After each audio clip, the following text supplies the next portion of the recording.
бірі отбасының тұңғышы, бірі келесі, ата-әжесінің сүйікті де ергесі болып жүрген ұл-қыздарымыз өздерінің ең алғашқы оқулығы болған әліппемен бүгін құрдасқалы отыр. Ендеше кішкентай бүлдіршіндеріміздің білім өлкесіне қарай басқан алғашқы қадамдары құтты болсын. Сонымен қош сүйікті әліппем атты ертеңгілігіміздің кейіпкерлерін бірінші сынып оқушыларын қол соғып қошемет көрсетейік. Балтабай Досман Сайлауұлы.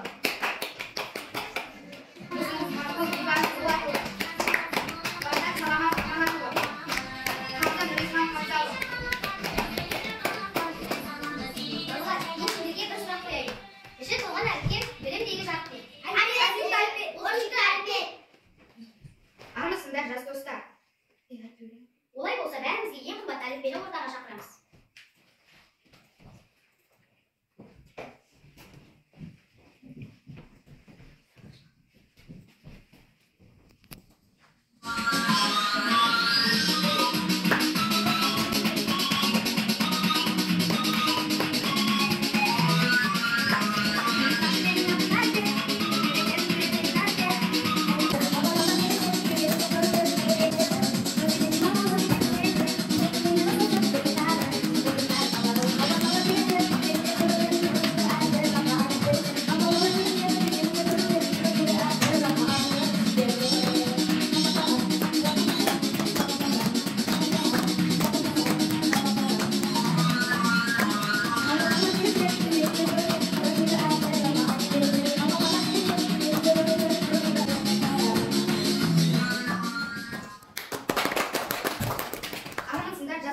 Армысыңдар ата-ана, болашаққа жол бастар, әліппен келді ортаға. Жасын білім көрінді, болсын бізге қалай. Не үйреттім, не білдім, қане ортаға салайық. Әліппеге арналған тақпақтар. Қыздар, орналастырсың ба? Сәлеметсіздер ме ұстаздар, оқушылар, ата-аналар. Мен әліппе, бүгін мен сіздерге келдім, сіздермен қоштасуға.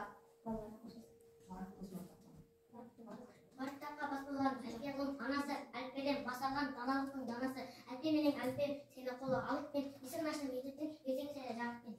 Әліппе мен әліппе өзін тарып беремін. Қайта мұңайып өзіме көп рахмет. Қошбай құты әліппен көп нәрсені үйретті, таныштырып әліппен ақылдатып сөйлетті. Енді бір жаңа алаңыз әліппе болсын, әліппе риза болып соған жүрміз сүйікті біздің әліппе. Қысқаларға бектерім жазуымды қалған ақыл берген әліппе, ақылды сенің әліппе. Жақсы кітап әліппе үйрететін әліппе ойыншықпен қоштасын, әліппемен қоштасын. Адам бастар әліппе тілін ұнатамыз, әліппе өлім анасы әліппе кітаптамыз. Балалар, тақпақтарын еткен әдемі. Рахмет саған әліппе. Орындайтын бірінші сынып оқушылар.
Олардың атасы әліппе деген дана болыпты. Осы екі үйдің қызыл үйшіктегі әліптері дауыс шығарып өнерде тұрыпты да, ал көк үйдегі әліптер үнсіз өмір сүріпті. Мұны көрген әліппе, мен осы екі үйдегі әліптерді араластырсам не болар екен деп ойланып араластырыпты. Сөйтсе ғажап бір жайға куә болыпты. Әліптері сөйлеп әріптерде сөзден сөйлеу пайда болыпты. Сені мектепке келгенде мені қолдарына алыңдар. Әріптерді үйренетін боласың. Әріптерді үйреніңдер. Енді осы білімдерді тексеру үшін мен сендерге сұрақтар алып келдім. Досым алып кел. Білесің тағы.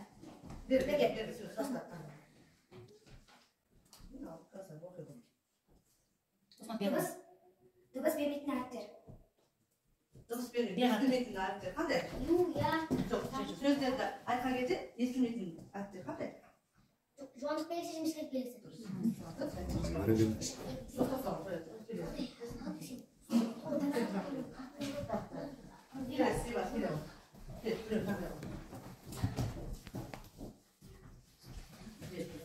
Екі дыбыстан тұратын әріптер жатыр.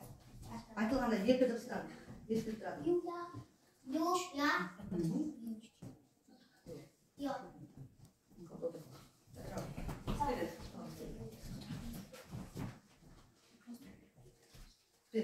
О дыбысы қандай дыбыс? О дыбысы қандай дыбыс? Дауыссыз, дауыссыз.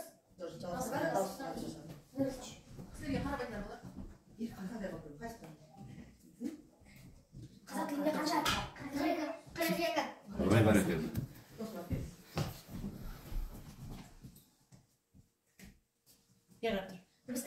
Дыбыстан неше түрі бар? Дыбыстың неше түрі бар? Дауысты, дауыссыздар. Дауысты дыбыстар, дауыссыз дыбыстар.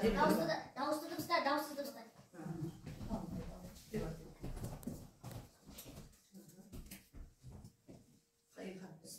Сөз неден құралады? Тоң шарқатып. Буыннан тұрады. Дұрыс айтады. Әріп буын сөздері.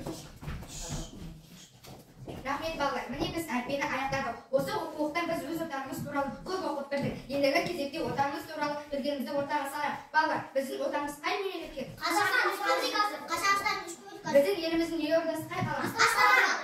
Астана қаласының символы не? Бәйтерек. Рәміздерді білесің бе? Я. Ту, ертегі. Біз қай облыста тұрамыз? Қай ауданда? Қай ауылда? Ендеше отан туралы қандай әндер білуге үйрендік? Соны ортаға салайық. Отан тарих, отан тіл жасаған. Отан тарих, отан тіл жасаған ерім ел қалсын. Отан өлең, отан жыр. Көтерген көке ел дамсын. Кең шашы отан мекені, сенде өсіп көктен, сені қорғау барысы, сені біліп өтемін. Отан осы достарым, күлімге оны түйемін. Отан өмірсіз жастарым, оны ардақтап сүйемін. Отан сенің атаның, отан болсын бауырым. Отан сен астанаң, отан ауылым. Ән, көк байрағым, орнектің Мұсылман Бейбарыс және Хамза Нұриславов.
Tausch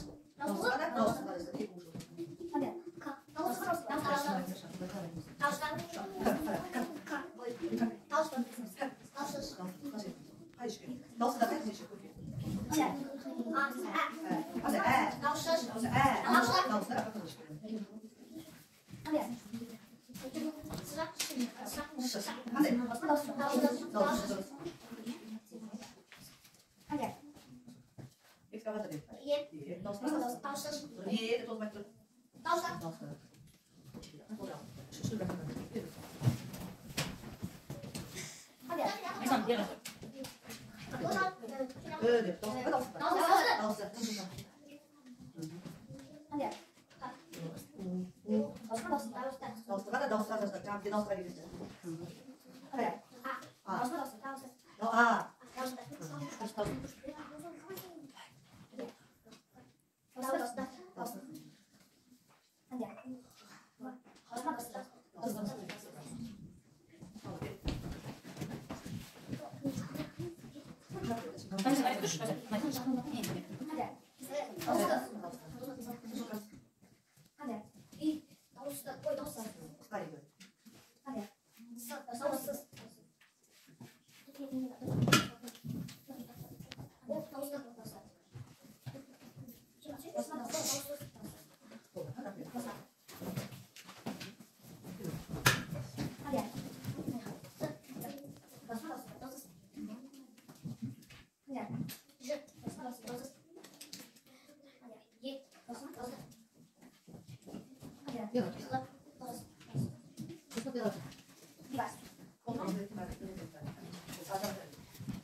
Meni сендермен қоштасатында уақытым таяп қалды. Сендерге рахмет балалар. Өздеріңнің кәсіптің оқуға ынталы балалардың талабына қуанамын. Енді білімдеріңді жалғастырып, одан да білімді болу үшін ана тілі кітапты асырайық. Ана тілі, мына келші.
Сәлеметсіңдер ме балалар? Туған елдің тілімен, ақылымен танымал, түсіндірер бәріне ана тілімен болар. Балалар енді бұрынғыдан да көп оқитын боласыңдар. Сондықтан ынта қойып оқысаңдар көп нәрсе үйренесіңдер. Ана тілін, мен сендерге ана тіл кітабын тапсырайын. Ne diyor Baytanlar? Рахмет. Hoş geldin ana тілі. Seni өте алғыр білімді балалар қарсы алуда. Саған арнаған тамаша әндер де бар екен. Қабыл ал. Ән ананың тілі орындайтын Балтабай Доспақ пен Бағдат Саламат.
Әр сөзімді жасаған балалар үшін мақтанам, рахмет айтып жаттанам, риза болып аттанам. Оқу өсіп толынан аман есен болыңдар.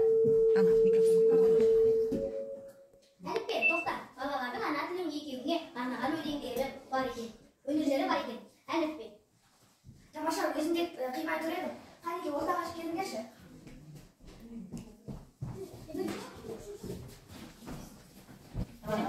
Әделя. Астап.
Енді ана тілі кітабын оқып, ана тілі кітабын алып, тез оқитын боласыздар. Сау болыңдар.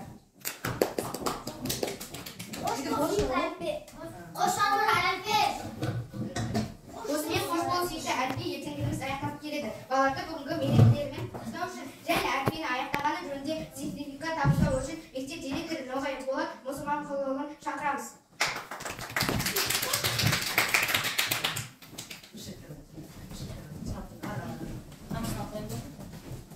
Саламатсыздар ма, құрметті әріптестер, ата-аналар, оқушылар. Бүгін әріппемен, бірінші сынып әріппемен қоштасып, ана тілінде деген үлкен кітаптың орай қадам басқан екен. Қадамдарыңа өмір жаусын.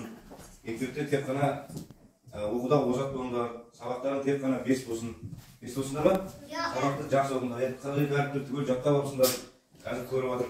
Енді содан сөйлем бұрап, аралай бастауышпен қоштасатын кезде тағы көрсеткіштерін көреміз. Білімдегі тағы тексереміз. Есіңдер ма? Соған жақсы оқыңдар. Енді бүгін куәлік Әлия Молдағұлова атындағы шағын орталық негізгі мектебінің бірінші сынып оқушысы Хамза Нұрислам Хамзаұлына әліппе оқулығын аяқтаған үшін беріледі. Жақсы оқығандар үшін. Келесі осындай куәлік Бағдат Саламат Аманатұлына беріледі.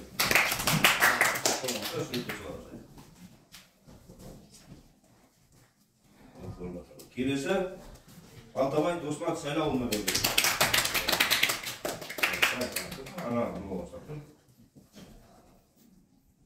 Осындай келесі Мұсылманқұл Бейбарыс Болатұлына беріледі.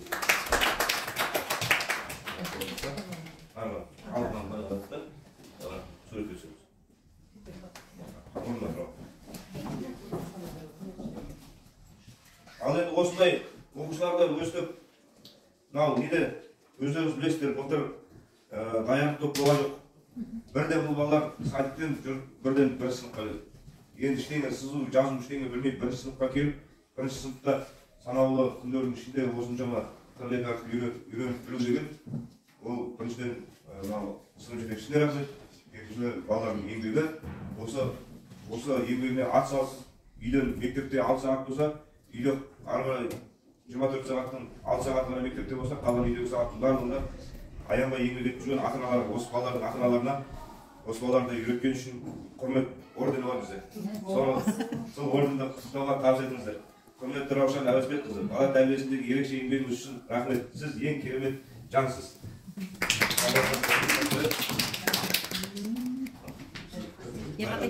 Ордендерімізді бөлеміз. Не деген кетті болсын. Осындай орден Шырын Гапалқызы, бала тәрбиесіндегі ерекше еңбегіңіз үшін сіз ең керемет жансыз. Рахмет. Осындай құрмет ордені Жанат Оразбайқызы, бала тәрбиесіндегі ерекше еңбегіңіз үшін рахмет. Сіз ең керемет жансыз, керемет ата-анасыз. Қошеметті отырыңыздар.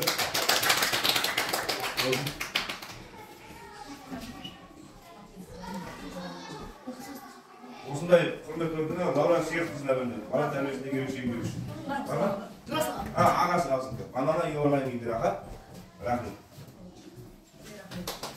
Балаларға бір сөйлеп сөйлейік, тағы рет ортаға отырып. Үлкен азамат болды. Достарымыз жүрегіміз қалайша жарылмасын дей келіп, менің доспен әлімен бірінші сынып оқушыларының қабыл алыңыздар.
Ең алғаш қолдарына ұстап, сауаттарыңызды ашқан әліпби оқулығын қорда салыңыздар.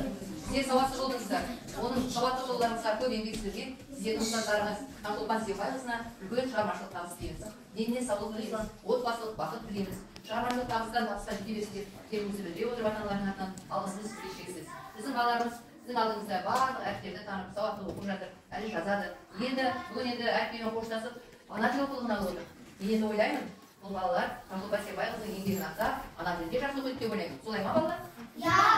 Бұл тәртіпшілерге бағанадан бері билеріңізді, әндеріңізді, сондай кезде неше түрлі тапсырмаларыңызды көріп қуанып отырмын. Не деген сауатты балалар, не деген өнерлі балалар деп. Таңшолпан Сепайқызы сіздерге дейін осы қазір 5-ші сыныпта оқытқан. Сіздер енді Таңшолпан Сепайқызының келесі сыныптарында сіздер жүргізіп тұрасыздар. Кәдімгі біздің Қазақстанда жігіттер квартеті бар ғой балалар? 4 жігіт, өлең айтатын 4 жігіт білесіздер ма? Квартеті, жігіттер квартеті. Солай сияқты сіздер ендігі кезекте сондай әртүрлі іс-шараларды жүргізіп тұрады деп ойлаймын. Рахмет сіздерге. Таңшолпан Сепайқызы ата-аналардың атынан сізге көп алғысымызды білдіреміз. Бұл балалардың жүргені де, тұрғаны да, әрбір сөйлегенде үлкен еңбекті қажет етеді. Бәрібір жасалған көшеде тұрған көрнекілік те, әрбір жасалған істің барлығы үлкен еңбектің нәтижесі деп ойлаймын. Сондықтан да тағы да сізге балаларыңыз сіздің еңбегіңізді ақтап, әлі де республикалық, облыстық, аудандық әртүрлі олимпиадаларға, жарыстарға бар, жеңімпаз атансын. Балалар Таңшолпан Сембайқызы сізге тамаша сыйлықтар берді. Керемет жазу үшін тамаша қаламсап берді. Ал ақыл ойларыңызды есте сақтау қабілеттеріңізді арттыру үшін сіздерге тәтті шоколад берді. Шоколадты көп жеуге болмайды, бірақ жеген кезде ол сіздердің есте сақтау қабілеттеріңізді, ұмытып қалған әріптеріңізді ойдарыңызға түсіру үшін, математикадан есеп шығарғанда тез шығару үшін ана шоколадтардың бәрі соған көмек береді. Оны арнайы Таңшолпан Сембайқызы Астанадан алдырды. Сіздерге жақсы оқу үшін. Көрдіңіздер ме шоколадты ұстап көріңіздерші? Ондай шоколад магазинде, базарда жоқ ол. Бұл арнайы сіздерге алдырылды. Сыртында қағаз көріп тұрсыздар ма? Арнайы Астанадан. Біздің Қазақстан Республикасының президенті кім? Сол сізбен хабарласып телефонмен. Менің сыныбымда балалар бітіріп жатыр. Кейде кішкене математикадан кейбір әріптерді кейбір балалар ұмытып қалып жүр. Солардың есте сақтау қабілетін арттыру үшін не істейін десе, ол кісі айтты. Мына шоколадты жесін, енді балаларыңыз сабақта тамаша оқиды деп. Сенеміз ба балалар енді? Қалай оқимыз енді? Үйге барғаннан кейін шаймен ішіп жегеннен кейін сіздердің оқуға деген қабілеттеріңіз өте артады. Ал ана жазып ручкалармен, қаламсаптармен әріпті бұдан да әдемі жазасыңдар. Таңшолпан Сембайқызы сіздердің дәптерлеріңіздің сыртының бәрін күнде қаптап берді ма? Әдемірек сыртының бәрін жасап берді ма? Сызбаңдар деп айтты ма? Кітапханашы апай кім біздің мектепте? Райхан Ізелеуқызы. Ол кісі кітаптарыңды жырта беріңдер, қаптамаңдар, бәрін лақтырып тастаңдар деп айтты ма? Жоқ, кітаптың әрбір бетін сүйіңдер, жазалап оқыңдар деді. Сондықтан кітаптарыңды сүйіп оқып, жазалап оқимыз. Кәне балалар, қалай отырамыз партада? Көрсетіңізші маған. Не деген тамаша балалар. Бір шуылдаған жоқ. Керемет балалар. Рахмет сіздерге. Сабақтарыңа тағы да табыс тілейміз. Бүгін сіздердің іс-шараларыңызға қатысып демалып отырмын. Керемет. Шапалақтайықшы кәне балалар. Кітапхана шапай деп сіздер ана кітапты рақмет береді ғой сендерге. Сол үшін артынан сендерге тастап кетпесе болады. Балалардың білімі мықты болсын, денсаулығы әрқашан мықты болсын. Білімдеріңіз әрқалай дамытып, еңбек қоры мықты болсын. Әлі келе бітірді балаларым, әлі келе нәр алған даналарым, өзі жазып оқитын қалге жетім, ұтты болсын қадама балаларым. Осымен қош бол сүйікті әлпи атты кешіміз аяқтады. Ал құрметті ұстаздар ата-аналар, бүгінгі іс-шараның бәрі 35 сыныптан арқасында болып жатыр.